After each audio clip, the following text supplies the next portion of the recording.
উপলক্ষে সকলো শিক্ষক শিক্ষয়িত্ৰী সকলক শিক্ষক দিৱসৰ শুভেচ্ছা জনালোঁ। আমি এটি কবিতা আবৃত্তি কৰিম। মই কবিতাটিৰ শিৰোনাম মোৰ লক্ষ্য। কবি লক্ষ্যধৰ চৌধুৰী। মই গান্ধীজীৰ দৰে হম, সদায় সত্য পথত অহিংসা বাটেৰে জগত জিলিম সত্য কথাই কম। মই গান্ধীজীৰ দৰে হম। মই হম জৱাহৰলাল, পৰাধীনতাৰ সাগৰ সাঁতুৰি তৰি জয় অপাৰ। মই হম জৱাহৰলাল। মই হম আজাদৰ দৰে, বচনত ধীৰ, কামত গম্ভীৰ, দেশৰ কাৰণে সকলো স্বাৰ্থ বলি দিম অকাতৰে। মই হম আজাদৰ দৰে।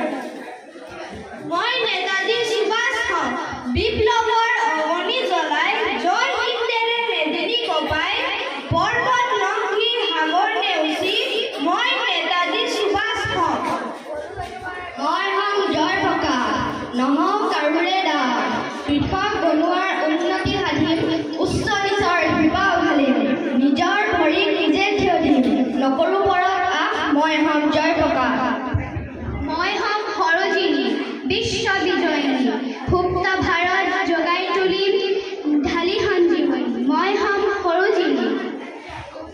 মই হম কৰ্মবীৰ, চিৰ উন্নত শীৰ, নামতো নবীন কামতো নবীন, বীৰ পুত্ৰ জননীৰ। মই হম কৰ্মবীৰ।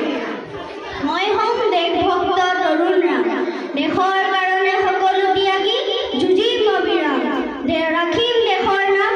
মই হম তৰুণ ৰাম। মই হম কনকলতা, প্ৰাণ বলি দিওঁ উদ্ধাৰি আনিম দেশৰ স্বাধীনতা। মই হম কনকলতা। মই কুশল কোঁৱৰ হম, নিৰ্ভীক অহিংস